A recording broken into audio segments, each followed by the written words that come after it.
Hello everyone, how are you doing? This is Daryl Guberman, CEO of Guberman PMC LLC, a quality consulting firm here in Connecticut. I have some breaking news. There's a company called AOG Technics out of England, and they were just caught fudging documentation on 50 critical components on aircraft engines that affect just about every aircraft that's out there, Boeing, Airbus, etc.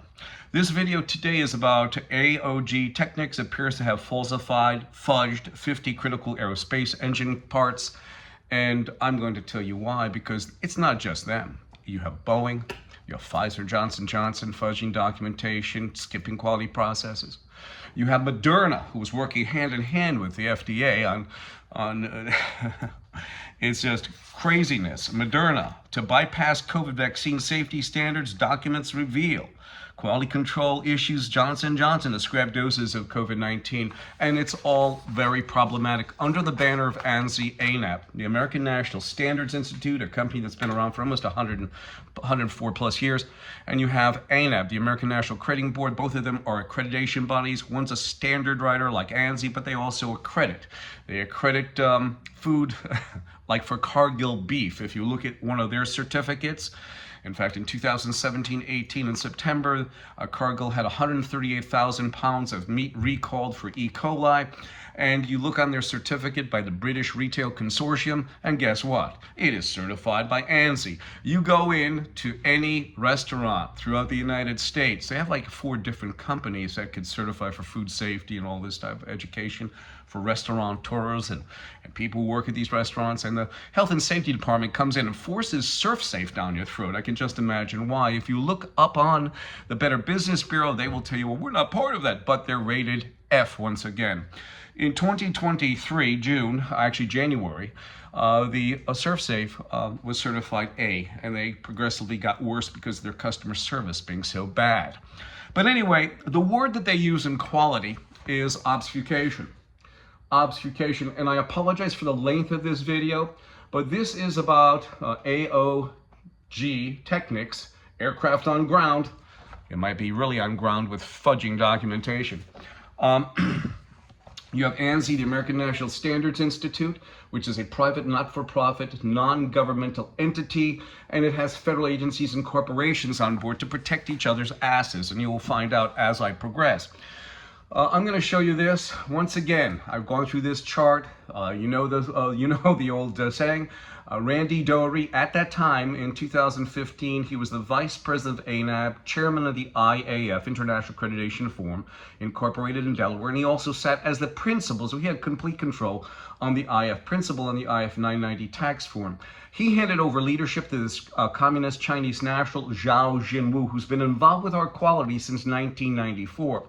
Yes, and Zhao Jinwu has to listen to China because China has a China National Intelligence Law, Article number 7, which mandates espionage. Isn't that a tender moment? And sitting on the IF at the time of his commandment was LOCKHEED MARTIN. Anyway, we're going to get into this. So he was not just the IAF chairman, but he was also the chief executive of the China National Accreditation Services, which certified, yes, that laboratory in Wuhan, China. We also have a person, her name is Pamela Sale, who was the vice president, and still is, of a laboratory accreditation, giving a deposition in no other than Texas, stating that, we had laboratory issues. And she said from one laboratory to another, and I'm going to put this in there because she said forensic labs, but whether it's phlebotomy for blood, urine, etc., or bio-level 4 labs like the one in Wuhan, China, there are no protocols, none whatsoever. So, and he's been involved with our quality since '94. You have ANSI and ANAB. ANSI took over complete control over ANAB in 2018. You have federal agencies and corporations on their board. Here's a larger picture showing Randy handing it over, smiling with his head down. You also have, I got an email from Randy explaining about IAF MRAs and MLAs, and I'm going to read it to you as well. It states, and this is when he was the vice president of ANAB, 2014, the chairman of the IAF, and also the principal in the IAF tax firm, International Accreditation Forum Incorporated in Delaware. The IF, MLA, and MRA, International Accreditation for Multilateral Agreement and Multi-Regional Agreement, works to facilitate global trade and vision of certified once accepted everywhere. IAF MLA signatories are obligated to recognize certifications by other IAF, MLA, and MRA signatories as equivalent. So a company with an ISO 9001 or an ISO 17025 laboratory certification that is accredited by the China National Accreditation Service signatory in China is equivalent to ISO 9001 or ISO 17025 laboratory accredited by ANAP. So they take full responsibility by them, of CNAS.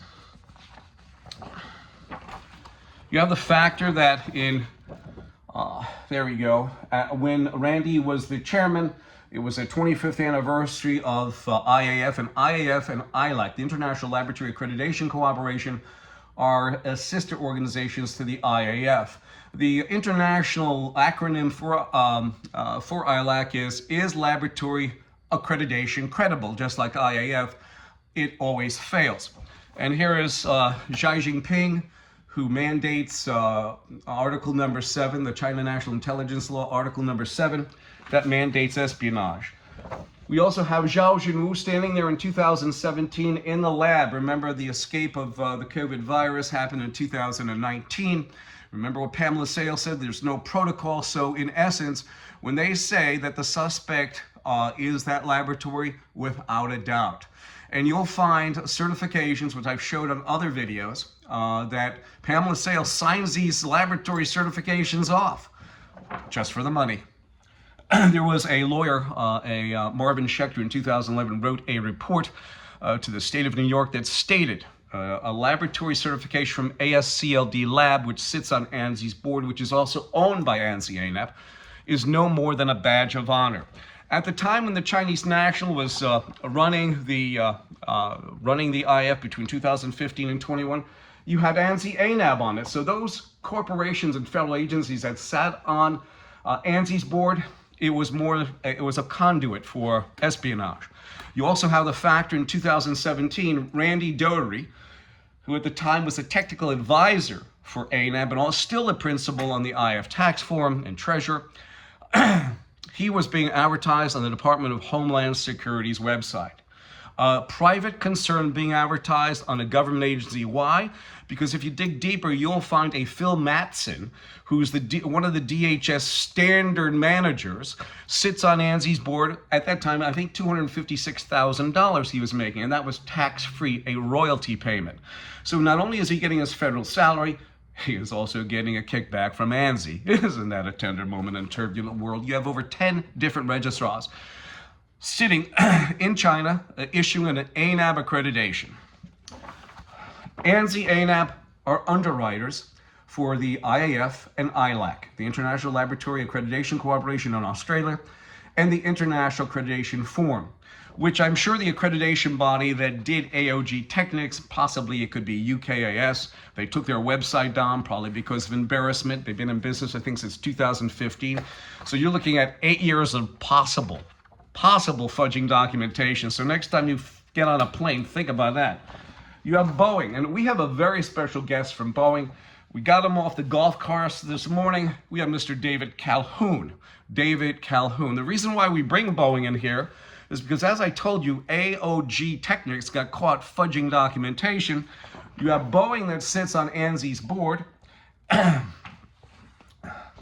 Boeing, who on their supplier portal states that it must be ANSI ANAB, the registrar, or internationally equivalent, and you find out that the internationally equivalent could be Iran or Pakistan, and so many others who are IAF MLAs or MRAs. So basically, they are inviting terrorism into their facility, and people will say, they can't do that, do they? Well, they are equivalent in accreditation to ANAB. They most certainly can.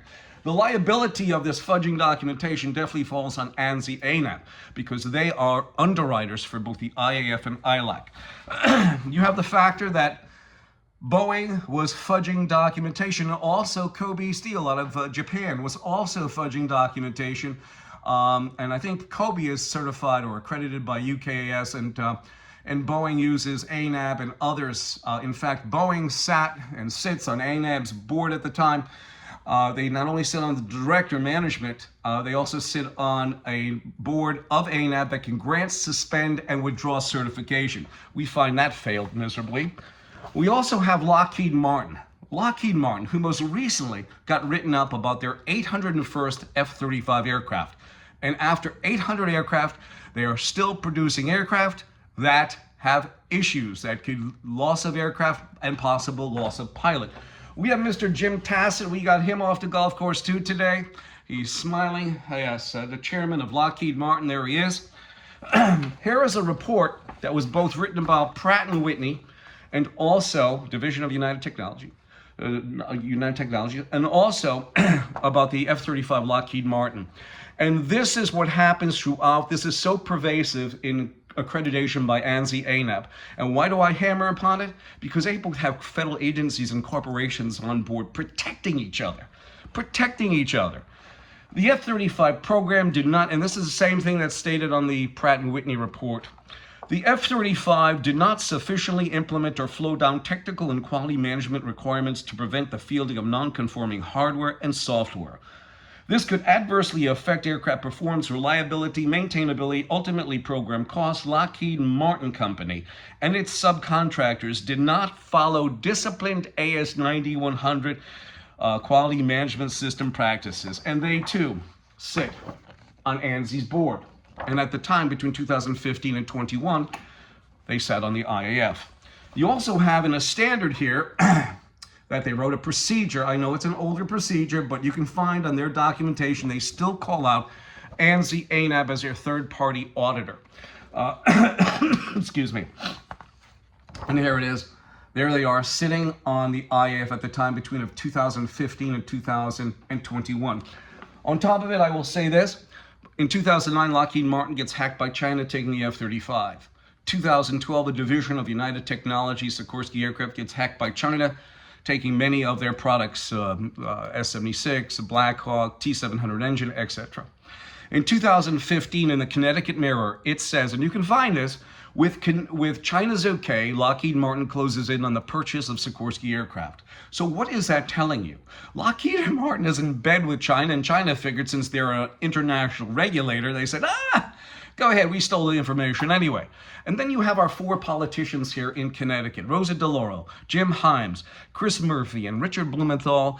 They all went, yes, Lockheed, work with communist China, go ahead. They all approved it with, unbelievable. Then you have the Aerospace Quality Group. This is only one of them, one of the many. In 2003, ANSI ANAB, or at that time ANSI ASQ or ANSI NAP, it's still the same thing, ANSI ANAB, let's figure it out, wrote a procedure for the OASIS database. The OASIS database is the online aerospace supplier information systems. And this is what it says. It is ANAB Heads Up 22, reference page 2, section 4.2 and 4.3. I want you to listen to this. Is this quality-based, like they stress? Is this global harmony for quality? Just listen to what this says. 4.2. An AS9100 certified organization does not have an option to be excluded from the OASIS database. 4.3. If an AS9100 organization refuses to be entered into the OASIS database, for example, refuses to pay database fees, their AS9100 certification is being revoked, and you can't make this up, business owners, my fellow citizens. Now we go on with Johnson & Johnson. Here's Johnson & Johnson. Johnson & Johnson also sits on ANSI's board over by the FDA, CDC, NIH. They fudge documentation, they've skipped quality processes, they've had recalls, and they are on ANSI's board that also utilize ANAB accreditation for their subcontractors and themselves. You have Pfizer. Pfizer's a good one. Pfizer also sits on ANSI's board. Again, Pfizer skipped critical testing and cut corners on quality standard documents revealed for the COVID shot. They had recalls, everything else, sitting on ANSI's board. Right over by these fudge, whatever you want to call them. You have the FDA, actually the FAA, who allowed Boeing in 2009 they seceded inspection, meaning that for the 737 MAX and probably for the 777, 787, they seceded inspection, which meant that the Boeing could design, develop, fly, and sign off flight worthy, and these guys would initial it. Basically, you have Homeland Security that sits on ANSI's board. As I told you in 2017, when Randy was being advertised in the Department of Homeland Security as the Vice President of ANAP, as Technical Advisor for the Specialized Certification for the government, a private concern, that's like having my company certified or being, advertised. That's like having United Technologies being advertised in the Department of Homeland Security. A private enterprise cannot be affiliated with the government. This is why when you look at ANSI and you see the boards and you see the federal agencies on board, like the Department of Defense, isn't that nice? They got hacked by China too. These, by the way, all these federal agencies have gotten their data taken. Here you go, FBI, who you have Christopher Wray in 2022 stated that TikTok, run by China, is very detrimental to the United States. That's all he talks about. Yet between 2015 and 2021, his FBI was getting hacked by China. You have the Federal Trade Commission, which is a waste. I talked to a guy, Alan Friedman, several years ago concerning Lockheed's improprieties, and he said we handle about 10,000 complaints a week. There's only 4 of them in the office. Do you think anything comes of that? No. It's almost like Connecticut with those 4 representatives. Okay, 4 representatives in Connecticut. There's 3.6 million people in Connecticut. That means each one of them handles 900,000 people. Which means if you have 10% of them just writing, that's a lot of people. They never answer you at all, very rarely. It's got to be a special occasion, like a little girl gets her cat caught in a tree, and then you'll have Richard Blumenthal there with us waving. He wasn't that nice. Anyway, you have the DOT sitting on ANSI's board. As I told you, you have the FDA sitting on ANSI's board. You have the CDC sitting on ANSI's board. As I told you before, the International Laboratory Accreditation Cooperation and the IAF are basically controlled by ANSI ANAP, for they are the underwriters. I have government contracts that say ANSI ANAP are underwriters for the IAF. So you have all of that. When you have failures like they did at Technics, at AOG Technics out of England, you have a serious issue going on. You have all of these companies fudging documentation, skipping quality processes. These corporations who sit on ANSI feel impervious to any sort of lawsuits or anything else because who's sitting there? The DOJ as well, Department of Justice. They all go like this. Cannot see any evil, speak no evil, or hear no evil. So the the International Laboratory Accreditation Cooperation actually stands for Is Laboratory Accreditation Credible? And from Pamela Sale, the Vice President of Certification Quality for Laboratory Accreditation, she basically said, no, they are not credible under her own words. They are not mine, they're hers. I have the deposition. If you want it, 203-556-1493. You also have It Always Fails for the IAF, and it does. As you can see, if you have these engine components in many, many aircraft, I don't even think we're going to hear what happens, the prognosis. We never heard, when Kobe Steel was fudging documentation along with Boeing, we never heard what components. I've never saw anything after that. No follow-up. It's almost like when the FBI arrests somebody for cybersecurity issues, a Chinese national, blah, blah. You never hear the outcome. You hear the arrest, but very rarely, unless it's very deeply buried inside the internet, could be, possibly, maybe. This is Daryl Guberman, 203-556-1493. or Daryl, TQRS@yahoo.com. And this video today, I'm sorry for the length of it, was about AOG Technics appears to have falsified, fudged 50 critical aerospace engine parts. And they're not just the only ones, as you can see. I'll talk to you soon.